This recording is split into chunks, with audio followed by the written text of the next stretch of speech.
यहाँ पे आप लोग को 50 में से 50 सही करना है।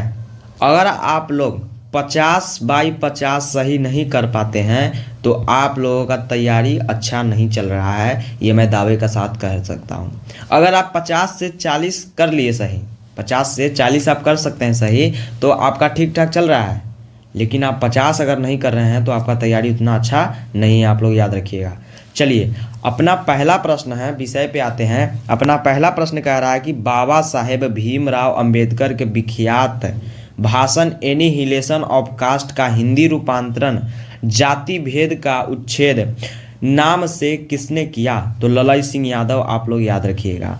चलिए नेक्स्ट प्रश्न पे चलते हैं। आपका नेक्स्ट प्रश्न कह रहा है कि बाबा साहेब भीमराव अंबेडकर के अनुसार जाति प्रथा कैसी प्रथा है? तो गंभीर दोषों से युक्त। चलिए नेक्स्ट प्रश्न आपका कह रहा है गुरु नानक ने किस प्रकार की भक्ति का प्रचार किया? तो निर्गुण ब्रह्मा की भक्ति का। चलिए अगला प्रश्न आपका कह रहा है कि गुरु मतलब संत कवि गुरु नानक गुरु की कृपा प्राप्त कर किसके साथ एकाक कर होने की प्रेरणा करते हैं यानी देते हैं? तो गोविंद के साथ यानी भगवान के साथ। चलिए आपका नेक्स्ट प्रश्न कह रहा है कि दही वाली मगम्मा शीर्षक कहानी का कन्नड़ से हिंदी में अनुवाद किसने किया? तो आप लोग को याद होगा कि B.R. नारायण जो है वो कन्नड़ भाषा से हिंदी में रूपांतरण किए थे।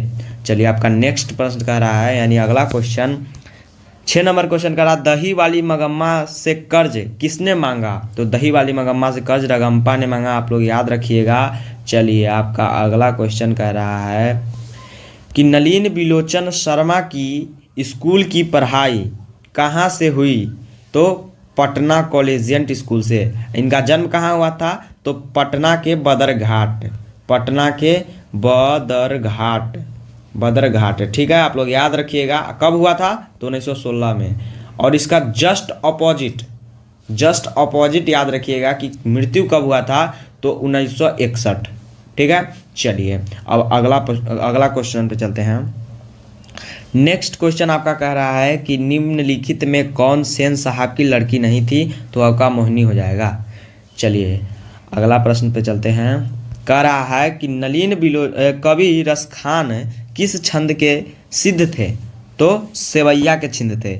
ये सब मोस्ट VVI ऑब्जेक्टिव क्वेश्चन है, आप लोग याद रखिएगा दोस्त, क्योंकि जो भी मोस्ट VVI आ रहा है मैं वहाँ पे लिख दूंगा, ठीक है ना। चलिए अब कह रहा है कि कवि रसखान के आराध्य है। तो कवि रसखान के आराध्य कृष्ण को अपने आराध्य कौन मानते? कवि रसखान अपने आराध्य किसको मानते थे? तो कृष्ण को मानते थे। और एक बात और है कि रसखान साहब जो है वो माली और मालिन किसे कहते हैं? तो याद रखिएगा मेरे दोस्त, राधा और कृष्ण को याद रखिएगा। चलिए अब नेक्स्ट प्रश्न पे चलते हैं। 11 नंबर क्वेश्चन आपका कह रहा है कि ढहते विश्वास शीर्षक कहानी में तुरई के फूल की तरह खिल खिलाकर हंसते लोग सहसा क्यों मुरझा गए? मतलब हंसते लोगों की चेहरे पे मुरझा हुआ चेहरा आ गया। कैसे? जब गांव में बाढ़ आया, जब गांव में भयंकर बाढ़ आया तो सभी लोगों को नुकसान हुआ, अति नुकसान हुआ। चलिए नेक्स्ट क्वेश्चन आपका कह रहा है, आप लोग याद करते जाइएगा। ढहते विश्वास शीर्षक कहानी में लक्ष्मी ने बांध की निगरानी के लिए अपने परिवार से किसको भेजा था? तो अपने बड़े पुत्र यच्युत को भेजा था।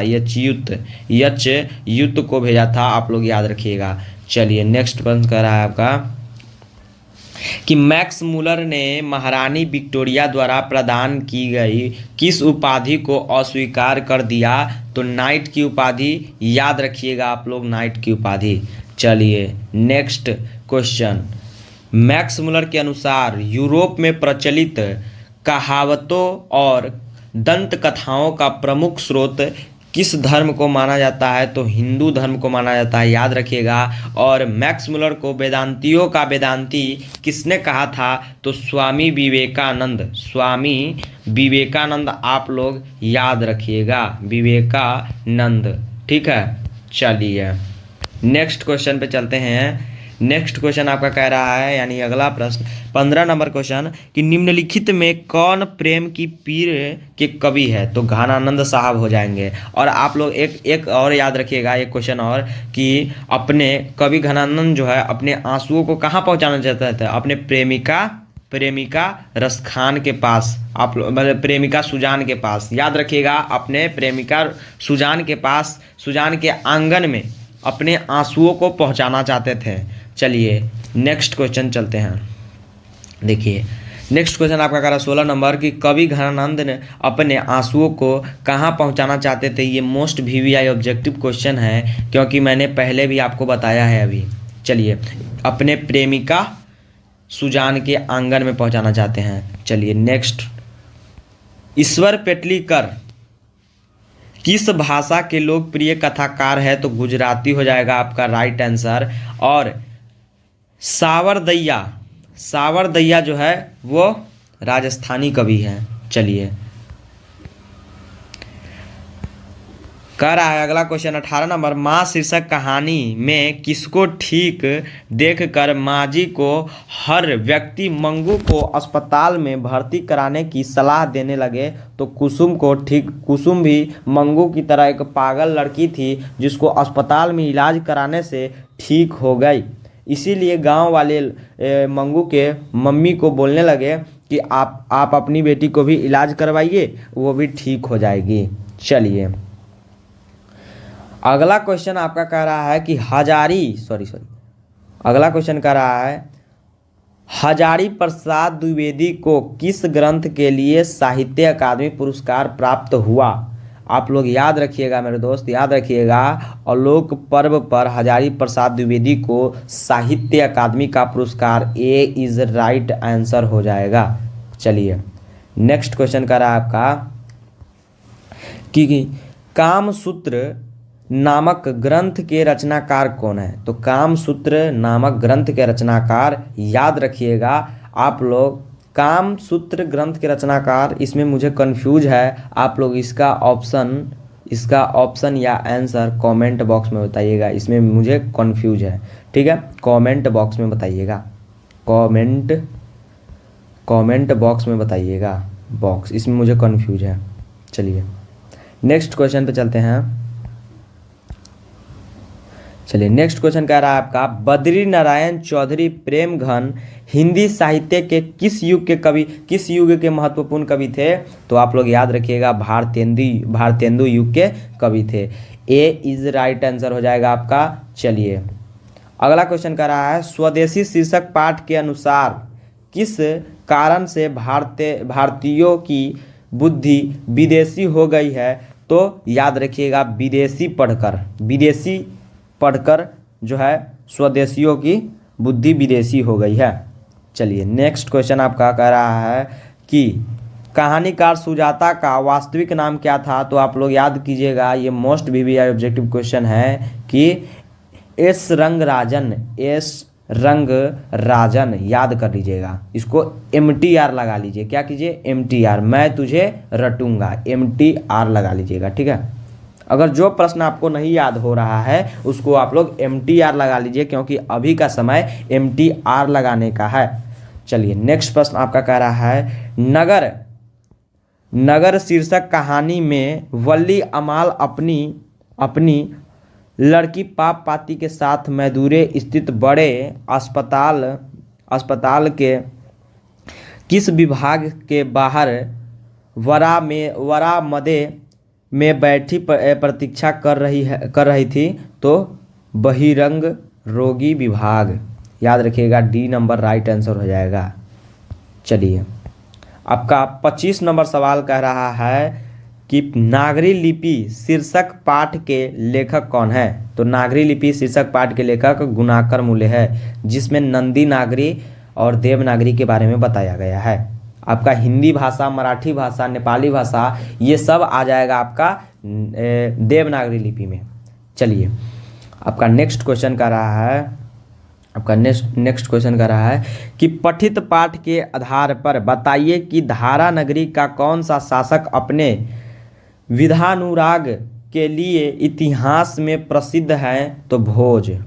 चलिए आपका अगला क्वेश्चन कह रहा है कि निम्नलिखित में किसकी आरंभिक रचना प्राकृतिक और सौंदर्य के प्रेमी कवि की संवेदनशील अभिव्यक्तियों से परिपूर्ण है? तो सुमित्रा नंदन पंत। सुमित्रा नंदन पंत याद रखिएगा, पी इज राइट आंसर हो जाएगा। इसको MTR लगा लीजिए।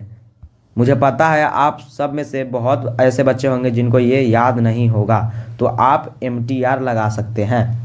चलिए अगला क्वेश्चन कह रहा है कि भारत शीर्षक कविता के अनुसार भारतवासी आवास के अभाव में अपनी ज़िंदगी कहाँ बिताते हैं? तो याद रखिएगा इसका आंसर आपको हो जाएगा पेड़ों के नीचे। इसका आंसर आपका हो जाएगा पेड़ों के नीचे बिताते हैं। चलिए आपका नेक्स्ट क्वेश्चन आ रहा है कि धरती कब तक घूमेगी शीर्षक कहानी का राजस्थानी से हिंदी में अनुवाद किसने किया था? तो सावरदैया। मैंने आपको ऊपर भी बताया था कि राजस्थानी कवि कौन थे, तो सावरदैया थे। तो आप लोग याद रखिएगा, ए इज राइट आंसर हो जाएगा। चलिए आपका 30 नंबर सवाल कह रहा है आपका कि धरती कब तक घूमेगी शीर्षक कहानी में सीता के पुत्रों ने किस त्योहार के बाद माँ को वारी वारी से साथ रखने का निर्णय लिया? तो होली के पर्व के बाद माँ को अपने साथ साथ बारी बारी रखने को निर्णय किया। चलिए आपका 20 प्रश्न बचा है। आप लोगों ने 30 में से कितना सही किया आप लोग ज़रूर बताइएगा, ठीक है। चलिए नेक्स्ट प्रश्न पे चलते हैं। अखिल भारतीय कहानी प्रतियोगिता में अमरकांत रचित कौन शीर्षक कहानी पुरस्कृत हुई थी? तो हो जाएगा दोपहर का भोज। ये आपका सही आंसर हो जाएगा। चलिए आपका नेक्स्ट क्वेश्चन कर रहा है कि लेखक के घर में बहादुर को लेकर आया था, यानी लेखक साहब के घर में बहादुर को लेकर कौन आए थे? तो उनके साले साहब आए थे लेकर। चलिए आपका नेक्स्ट क्वेश्चन हो जाएगा, राष्ट्र कवि रामधारी सिंह दिनकर का जन्म कब हुआ था? ये मोस्ट VVI ऑब्जेक्टिव क्वेश्चन है। ये सब हमेशा पूछता रहता है मेरे दोस्त। आप लोग को बार बार मैं बताता हूँ कि ये सब क्वेश्चन को MTR लगाइए, MTR लगा लीजिए। अगर याद नहीं हो रहा है तो उसको रट जाइए, MTR लगा लीजिए, मैं तुझे रटूंगा। अब वो समय नहीं रह गया कि आप लोग सिर्फ पढ़ कर छोड़ दीजिए, नहीं, आप लोगों को याद करना पड़ेगा और बिहार बोर्ड एग्ज़ाम में आप लोगों को 450 नंबर लाना पड़ेगा, तभी आप लोग एक अच्छे विद्यार्थी होंगे। क्योंकि एक अच्छे विद्यार्थी का लक्षण यही सब होता है, अच्छा नंबर लाना, अच्छे से पढ़ाई करना, किसी भी चीज़ को सीरियस लेना। तो आप लोग सीरियस लेकर पढ़ाई कीजिए और मैं जितना क्वेश्चन आप लोग को बता रहा हूँ सभी को MTR, अगर याद नहीं हो रहा है तो या फिर अभी तो आपको स्मार्ट स्टडी ही करना चाहिए, क्योंकि कम समय में ज़्यादा पढ़ाई करने के लिए स्मार्ट स्टडी बहुत अच्छी है। तो चलिए आप लोग इस क्वेश्चन का आंसर बताइए कि कवि रामधारी सिंह दिनकर का जन्म कब हुआ था? तो यहाँ पे आपका ये राइट आंसर हो जाएगा कि 23 सितंबर 1908 को। चलिए आपका नेक्स्ट क्वेश्चन कह रहा है, 34 नंबर क्वेश्चन आपका कह रहा है कि जनतंत्र का जन्म शीर्षक कविता के अनुसार अब भावरे और हल क्या बनाने वाले हैं? आप लोग इसका आंसर जो है कमेंट बॉक्स में बताइएगा, CB यानी कमेंट बॉक्स, शॉर्ट नेम, ठीक है। आप लोग इसका आंसर कमेंट बॉक्स में बताने वाला है। ऐसे मैं बता सकता हूँ इसका आंसर, लेकिन आप लोग को भी कोई कार्य ऐसे इसका आंसर मैं बता ही देता, वो आप लोग नहीं बताते कमेंट में। चलिए इसका हो जाएगा राज चिन्ह, ठीक है, राज चिन्ह हो जाएगा। चलिए निम्नलिखित में किसकी लेखनी से वाल्मीकि और कालिदास से लेकर मुक्तिबोध तक की रचनाओं का मूल्यांकन प्रतिवादी चेतना के आधार पर हुआ। तो आप लोग को याद करना है कि निम्नलिखित में किसकी लेखनी से वाल्मीकि और कालिदास से लेकर मुक्तिबोध तक की रचनाओं का मूल्यांकन प्रगतिवादी चेतना के आधार पर हुआ। चलिए, आप लोग को एच डब्ल्यू दिया जा रहा है, ये एच डब्ल्यू दिया जा रहा है। आप लोग इसका आंसर कमेंट में बताइएगा सोच समझ के, ठीक है। और अगर याद नहीं होगा तो MTR लगा लीजिएगा, आप इसका आंसर बता लीजिए, ठीक है। चलिए नेक्स्ट प्रश्न में चलते हैं। आपका नेक्स्ट क्वेश्चन कह रहा है कि हिरोशिमा शीर्षक कविता में सूरज का प्रतीक अर्थ है, सूरज का प्रतीक अर्थ परमाणु बम। जब गांव के बीच में परमाणु बम छोड़ा गया तो सूरज की तरह उबल कर निकला, ठीक है। आप लोग याद कर लीजिएगा, MTR लगा लीजिएगा, ठीक है। चलिए थोड़ा फास्ट हम लोग पढ़ेंगे क्योंकि टाइम बहुत हो चुका है। चलिए अगला क्वेश्चन कर रहा है कि संगीत भारती की कमाई से पंडित बिरजू महाराज ने क्या खरीदी थी? तो स्कूटर खरीदी थी, याद रखिएगा, स्कूटर खरीदी थी। चलिए नेक्स्ट क्वेश्चन पे चलते हैं। नेक्स्ट क्वेश्चन कर रहा है कि पाठ्य पुस्तक में कवि कुंवर नारायण रचित एक वृक्ष की हत्या शीर्षक कविता किस कविता से संग्रहित है? तो ये जो है एक वृक्ष की हत्या ये इन दिनों से है। चलिए नेक्स्ट क्वेश्चन कर रहा है आपका 39 नंबर। अशोक वाजपेयी के अनुसार किनकी विख्यात कृति का शीर्षक है ल मादा मोजेल द एवेन्यू? तो आप लोग को याद रखना है आंध्र नहीं, पिकासो हो जाएगा, इसका आंसर सी हो जाएगा, ठीक है। आप लोग MTR लगा लीजिए, उसका MTR। मैं बार बार आपको बता रहा हूँ, जो क्वेश्चन आपको याद नहीं है उसका आप लोग MTR लगा लीजिए। ये सब गलत है, लेकिन ये सही है, पिकासो। चलिए नेक्स्ट 40 नंबर क्वेश्चन आपका कह रहा है कि हमारी नींद शीर्षक कविता में किसका जीवन क्रम पूरा हुआ? तो मक्खी का जो है जीवन क्रम पूरा हुआ हमारी नींद में। चलिए विनोद कुमार शुक्ल रचित किस रचना पर मनी कौल द्वारा फिल्म का भी निर्माण हुआ है? तो इसका हो जाएगा नौकर की कमीज। आपका ए इज राइट आंसर हो जाएगा, चलिए आपका नेक्स्ट क्वेश्चन कर रहा है कवित्री अनामिका ने हिंदी वर्णमाला के ग वर्ण की तुलना अक्षर लिखते बालक के प्रसंग में किससे की है? तो याद रखिएगा, टूटता हुआ गमले, ग से गमला। तो आप लोग याद रखिएगा, टूटता हुआ गमले से। चलिए आपका नेक्स्ट क्वेश्चन कर रहा है कि नौबत खाने में इबादत शीर्षक पाठ साहित्य के किस विधा में रचित है? नौबत खाने में इबादत एक व्यक्ति चित्र है, आप लोग याद रखिएगा। चलिए 44 नंबर क्वेश्चन आपका कह रहा है कि नौबत खाने में इबादत शीर्षक पाठ में काशी के पंचगंगा घाट स्थित किस मंदिर की ड्योढ़ी का नौबत खाना और नौबत खाने से निकलने वाले मंगल ध्वनि का जिक्र है? तो याद रखिएगा, बालाजी मंदिर आपका ए इज राइट आंसर हो जाएगा। चलिए नेक्स्ट क्वेश्चन पे चलते हैं।